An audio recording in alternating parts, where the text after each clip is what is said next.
First, we're going to start with the running stitch. In order to do the running stitch, you're going to go through the back of your canvas and pull all the way through to the knot. You're going to go about a 1/4 inch. You're going to go back down through the canvas,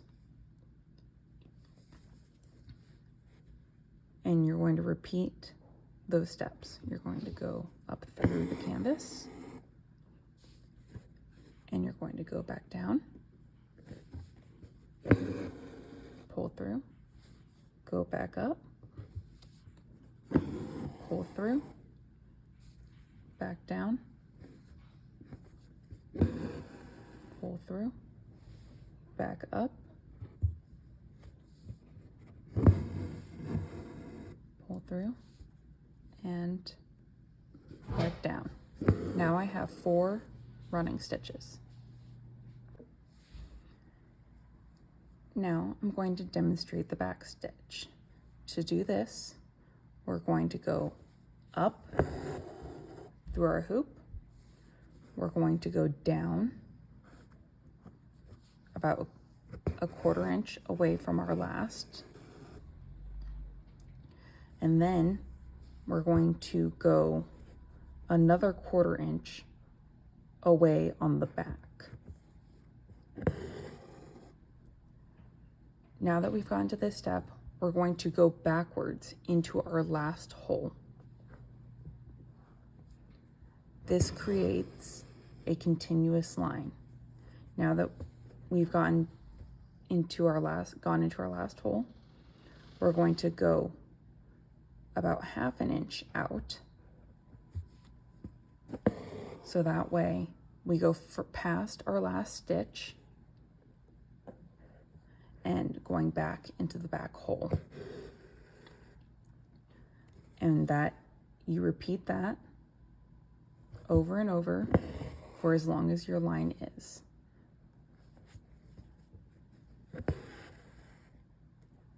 And I'm going to do one more.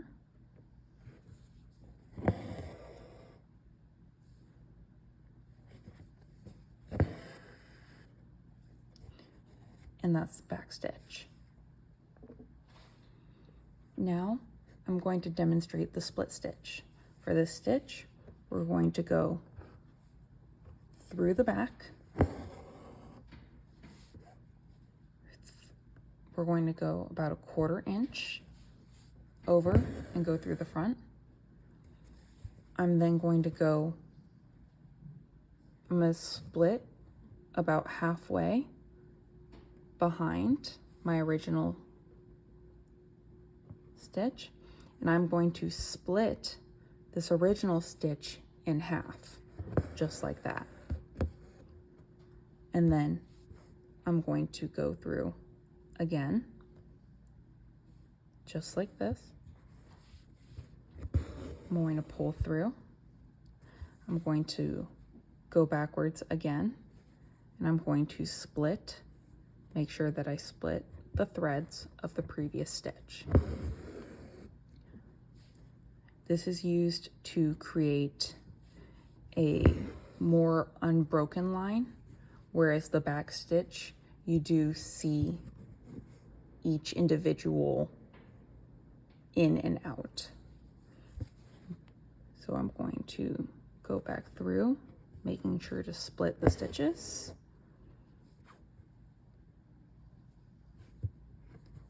Like this. One more time. Going through the back, making sure that I split the stitches, coming back up like so,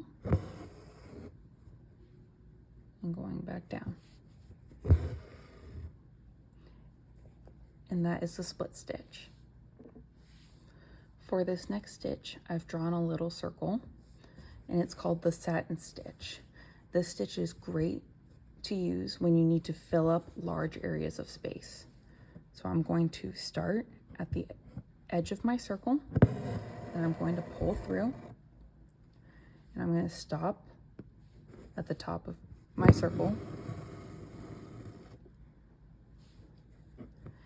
And then I'm going to go through the back right next to my previous stitch, like so. And I'm going to go back down. This is used to fill large areas with color. And then I'm going to go right next to it again, like so. And we're going to go back down. Remember, I'm going next to each stitch. So I'm going next right here, like so. And I'm filling in a circle. You want to keep your stitches as close together as possible.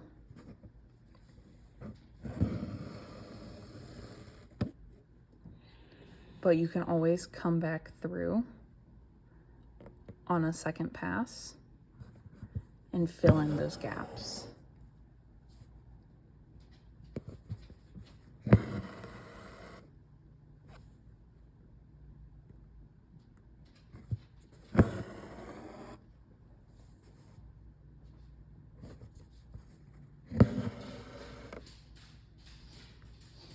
So now you can see that I have a lot of gaps. So I'm going to come back through on a second pass and fill in all of those gaps.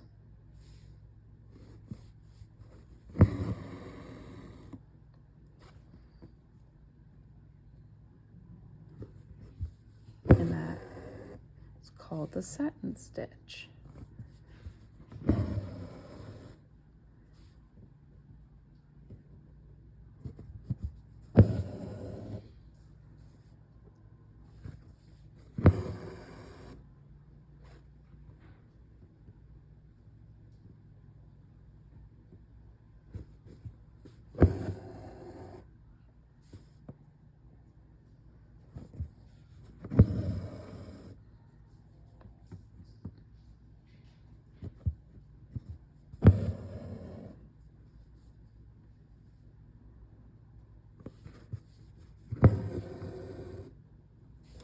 And that's half my circle filled.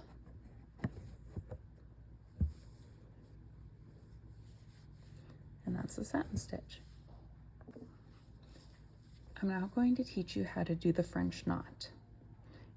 To do this, you are going to go up through your hoop.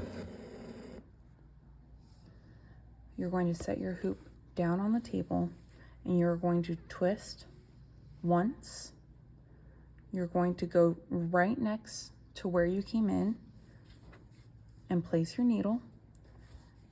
And then you're going to pull your needle all the way through. In result, you're going to get this very small little knot. This is great to use to create texture. Another way to do the French knot is with 2 loops around your needle. So you're going to go 1, 2. Repeat the same thing. You're going to go right next to the hole that you came in on. Pull through.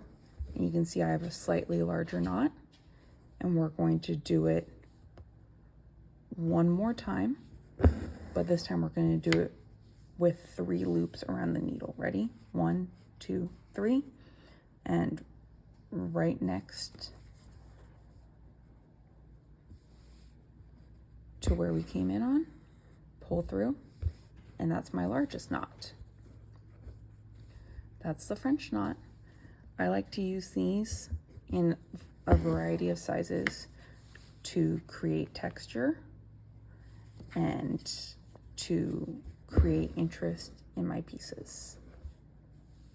Okay, thank you. For our next stitch, we are going to do the chain stitch.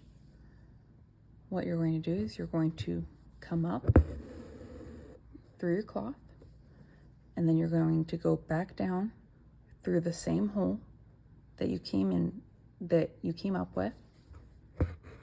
You're going to make sure to leave a loop You're going to go about a 1/4 inch away, making sure that you go up through this loop,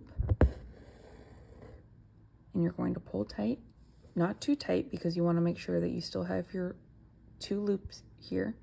You're going to go down through the same hole that you came up through, making sure that you leave enough of a loop.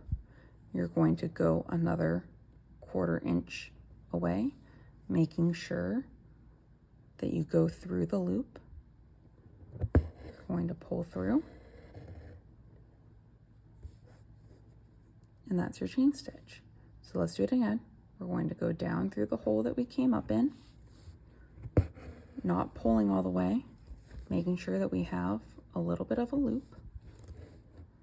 We're going to go 1/4 of an inch away, pull our needle through, make sure that we're going through the loop that we left and pulling tight. Go down through the same hole that we came up through, a 1/4 inch away, make sure that we go through the loop and pull through. And that's our chain stitch.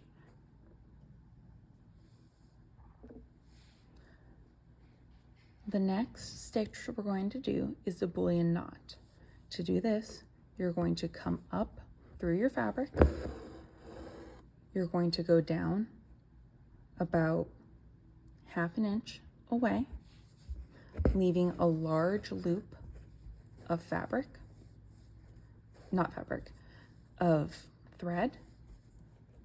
You're then going to come back up from where you first came up, right here,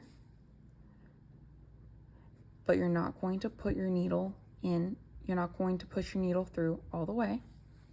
You're then going to take your loose thread that you left up here, and you're going to start to wrap it around the needle really tightly. And you're going to continuously wrap it around, pushing it down,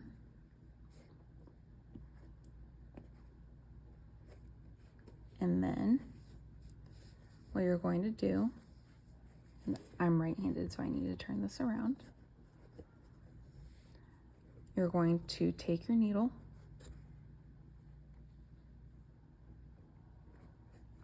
and you're going to, and see, I just messed up there, so I'm going to wrap it around again some more.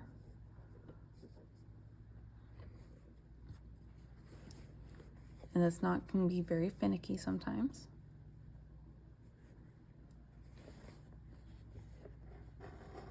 We're going to pull the back loop all the way.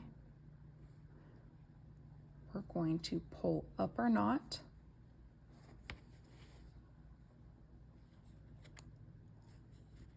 Like so.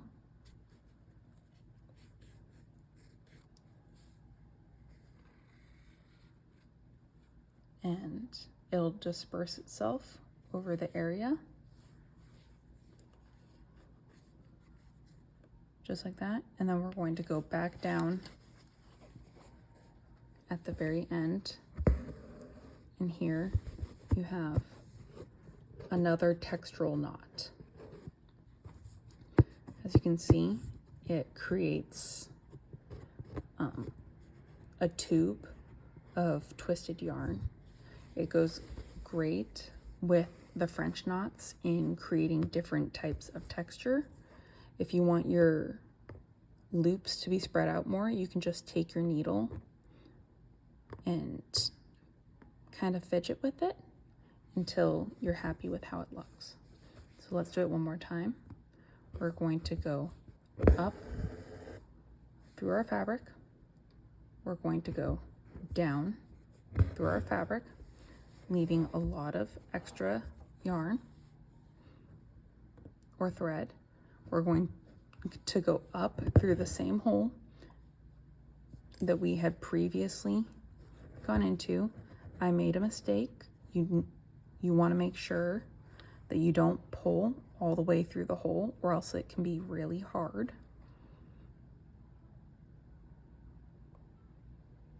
So we're going, and I'm showing you how I would try to fix this, so that way you guys may know how to fix it in the future. I'm going to make sure to pull my tail thread back here with me. And see, you can see that I fixed it. Now, because I'm right-handed, I have to shuffle the hoop. I'm going to loop around the needle a bunch of times, pushing down every so often. Now I'm going to come to the back of the hoop. I'm going to pull the remaining thread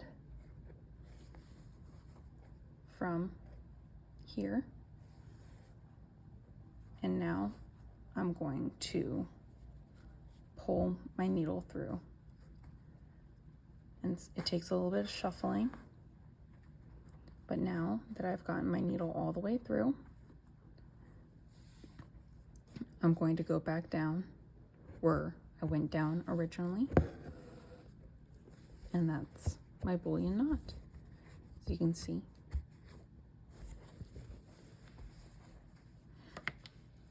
That is all the stitches I have for you today.